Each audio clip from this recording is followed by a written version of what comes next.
అందరికీ నమస్కారం. నేను మీ హరిప్రియ.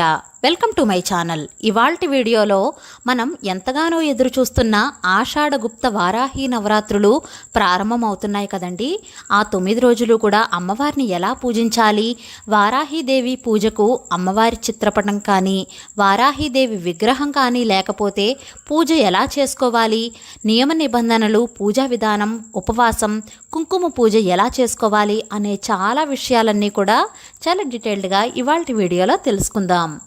వీడియోలోకి వెళ్లే ముందు మన ఛానల్ని ఎవరైనా కొత్తగా చూస్తుంటే సబ్స్క్రైబ్ చేయండి. ఆల్రెడీ సబ్స్క్రైబ్ చేసి ఉంటే చాలా చాలా ధన్యవాదాలు. ఇంకా వీడియోలోకి వెళ్ళిపోదాం.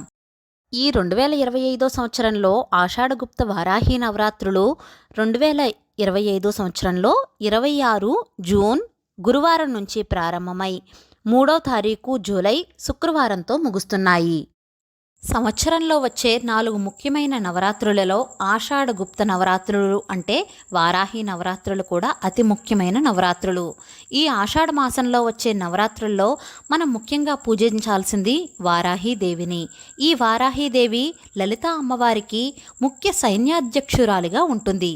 ఈవిడనే దండనాద దేవత లేదా రక్షణా దేవత లేదా క్రియాశక్తి అని కూడా పిలుస్తారు.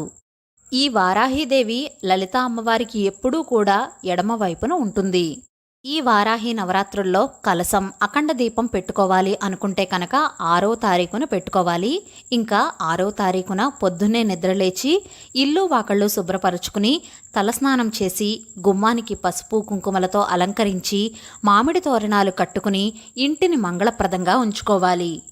వారాహి నవరాత్రులు మనం సాధారణంగా రాత్రి సమయంలో పూజ చేసుకోవాలి. రాత్రి సమయంలో కుదరని వారు ప్రొద్దున సమయంలో కూడా చేసుకోవచ్చు. కానీ 2 పూట్ల దీపారాధన చేసి ఏదో ఒకటి నైవేద్యంగా సమర్పించాలి. ఈ పూజను దేవుడి మందిరంలో చేసుకోవచ్చు లేదా సెపరేట్గా పీఠం పెట్టుకునైనా సరే చేసుకోవచ్చు. 9 రోజులు పూజ చేసుకోవాలి కాబట్టి సెపరేట్గా పీఠం పెట్టుకుని చేసుకుంటే బాగుంటుంది. ఒక పండుగ వాతావరణం వస్తుంది. మనం ఎక్కడైతే పూజ చేయాలి అనుకుంటామో అక్కడ పసుపుతో కానీ గోమయంతో కానీ అలికి పిండి ముగ్గులు పెట్టుకుని కుంకుమతో అందంగా అలంకారం చేసుకోవాలి.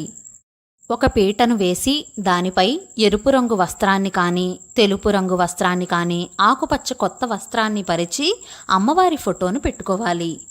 పూజకు వారాహిమాత ఫోటో లేకపోతే కనుక కలసం పెట్టుకుంటాం కదా, కలసాన్ని వారాహి అమ్మవారిగా భావించైనా సరే పెట్టుకోవచ్చు. కలసం పెట్టుకోవడం ఆనవాయితీ లేని వాళ్ళు మామూలు పూజ చేసుకోవాలి అనుకున్న వాళ్ళు మనం దీపారాధన చేస్తాం కదండి, ఆ దీపకాంతినే అమ్మవారి స్వరూపంగా భావించి పూజ చేసుకోవాలి.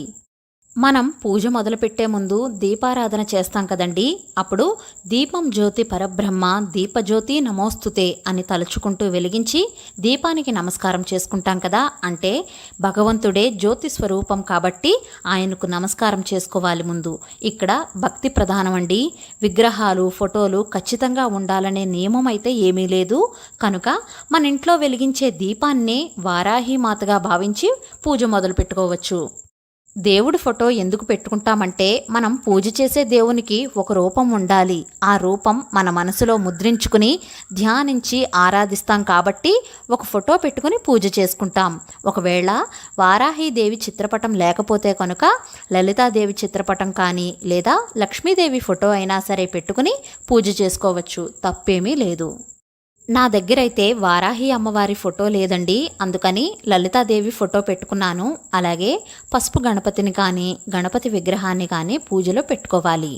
పూజకు అన్నీ సిద్ధం చేసుకుని దీపారాధన కూడా సిద్ధం చేసుకోవాలి. దీపారాధన చేసుకుని దీపాన్ని ఏకహారతితో కానీ అగరబత్తితో కానీ వెలిగించి దీపజ్యోతికి నమస్కారం చేసుకోవాలి. మనం ఏ పూజ మొదలుపెట్టినా సరే విఘ్నాధిపతి అయిన వినాయకుణ్ణి ముందుగా పూజిస్తాం కదా. వినాయకుణ్ణి షోడశోపచారాలతో కానీ పంచోపచారాలతో కానీ పూజించి ధూపం దీపం కూడా చూపించి నైవేద్యం పెట్టి మంగళహారతి ఇవ్వాలి. ఇక్కడితో గణపతి పూజ ముగుస్తుంది. తర్వాత వారాహిదేవి పూజను మొదలుపెట్టుకోవాలి. వారాహిదేవిని కూడా షోడశోపచారాలతో పూజించాలి. అమ్మవారికి ప్రతిరోజు కూడా ఉదయం సాయంత్రం కుంకుమ పూజ చేసుకోవాలి. వారాహిదేవి అష్టోత్తర శతనామావళి చదువుకుంటూ కుంకుమ పూజ చేసుకోవాలి. ఆ తర్వాత లలితా సహస్రం ఖడ్గమాల చదువుకోవాలి. అమ్మవారిని ఎరుపు రంగు పువ్వులతో పూజిస్తే చాలా మంచిది. వారాహి అమ్మవారిని పూజించడం వల్ల మనకు 5 ముఖ్యమైన అద్భుత ప్రయోజనాలు కలుగుతాయి. మొదటిది, ఘోరమైన కష్టాలలో కూరుకుపోయిన వారికి, భూ సంబంధ వివాదాలలో ఉన్నవారికి, రియల్ ఎస్టేట్ కోర్టు గొడవల్లో ఉన్నవారికి అమ్మవారు చక్కటి ఉపాయాన్ని సూచిస్తుంది. ఇక రెండవది, శత్రునాశనం. ఈ తల్లిని ఆరాధిస్తే మనకు హాని చెయ్యాలి అనుకున్న వాళ్ళు అంటే శత్రువులను నాశనం చేస్తుంది. శత్రువులు అంటే బయట శత్రువులు మాత్రమే కాదండి, మనలో ఉండే శత్రువులు అంటే దుర్గుణాలు, వాటన్నిటినీ కూడా నాశనం చేసి మనల్ని కాపాడుతుంది ఆ తల్లి. ఇక మూడవది, సత్యదేవత. అమ్మవారు పంటలకు, పొలాలకు సంబంధించిన దేవత.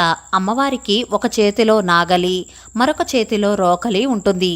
నాగలి పొలాలను దున్ని విత్తనాలు నాటడానికి, రోకలి వచ్చిన ధాన్యాల్ని మనం దంచి తినడానికి. ఇక నాలుగవది, చేతబడులు లేదా సైకలాజికల్గా డిప్రెషన్ లేదా బ్లాక్ మ్యాజిక్ ఇలాంటి వాటి వల్ల ఎవరైనా బాధపడుతున్న వారు ఉంటారో అమ్మవారిని ఆరాధించడం వల్ల వాటి నుండి బయటపడతారు. ఇక ఐదవది, భయంకరమైన ఆరోగ్య సమస్యలు ఉన్నవారు తప్పకుండా అమ్మవారిని ఆరాధించాలి. ఎటువంటి రోగాలకైనా సరే అమ్మవారు పరిష్కారం చూపుతుంది. ఎందుకంటే వారాహి అమ్మవారి రథంలో ధన్వంతరి మరియు అశ్వనీ దేవతలు ఉంటారు. అందుకే వెంటనే మనకు పూర్ణ ఆరోగ్యం కలిగిస్తుంది ఆ తల్లి. అమ్మవారికి కుంకుమ పూజ చేసుకున్న తర్వాత ధూపం దీపం చూపించి నైవేద్యంగా మనం ఏ రోజు ఏ నైవేద్యం పెట్టాలో ఆ రోజున ఆ నైవేద్యాన్ని సమర్పించి, నేను ఆల్రెడీ వీడియో చేశానండి ఎప్పుడు ఏ నైవేద్యం పెట్టాలి అనేది.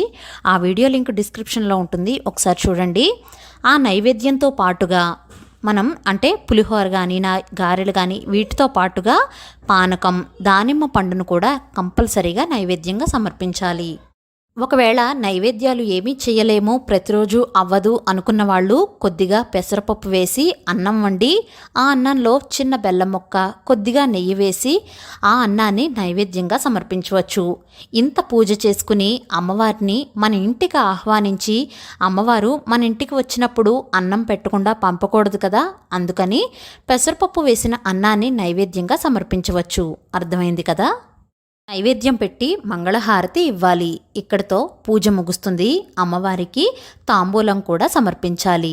అమ్మవారికి పూజ చేసుకున్న తర్వాత కుంకుమ ఉంటుంది కదా, కళ్ళకు అద్దుకుని కుంకుమను పెట్టుకోవాలి.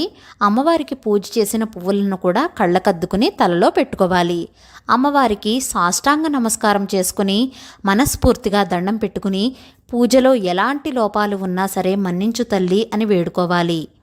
ఈ 9 రోజులు కూడా ఈ విధంగానే పూజ చేసుకోవాలి, ఉదయం సాయంత్రం కూడా. నియమనిష్టలతో పూజ చేస్తే అమ్మవారి అనుగ్రహం తప్పకుండా కలుగుతుంది. అమ్మవారి చిన్న చూపు మన మీద పడ్డా ఎంతో అదృష్టవంతులం అవుతాము. అమ్మ దయ ఉంటే అన్నీ ఉన్నట్లే కదా. ఈ పూజ చేసిన వాళ్ళు ఎంతోమంది 100కి 100 పాళ్ళు ఫలితాన్ని పొందారు.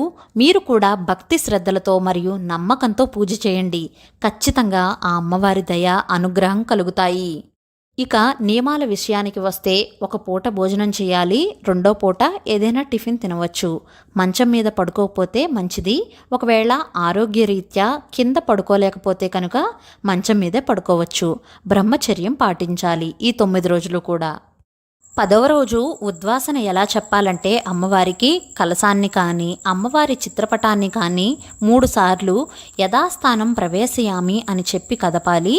ఇక్కడితో 9 రోజులు కూడా ఈ విధంగా పూజ చేసుకోవాలి. మీరు కూడా తప్పకుండా ఈ వారాహి నవరాత్రులు 9 రోజులు కూడా పూజ చేసుకోండి. అమ్మవారి దయకు, కృపకు పాత్రులు కావాలని కోరుకుంటున్నాను. సర్వేజన సుఖినో భవంతు. వీడియో నచ్చినట్లయితే please like, share, subscribe to my channel. Thank you for watching.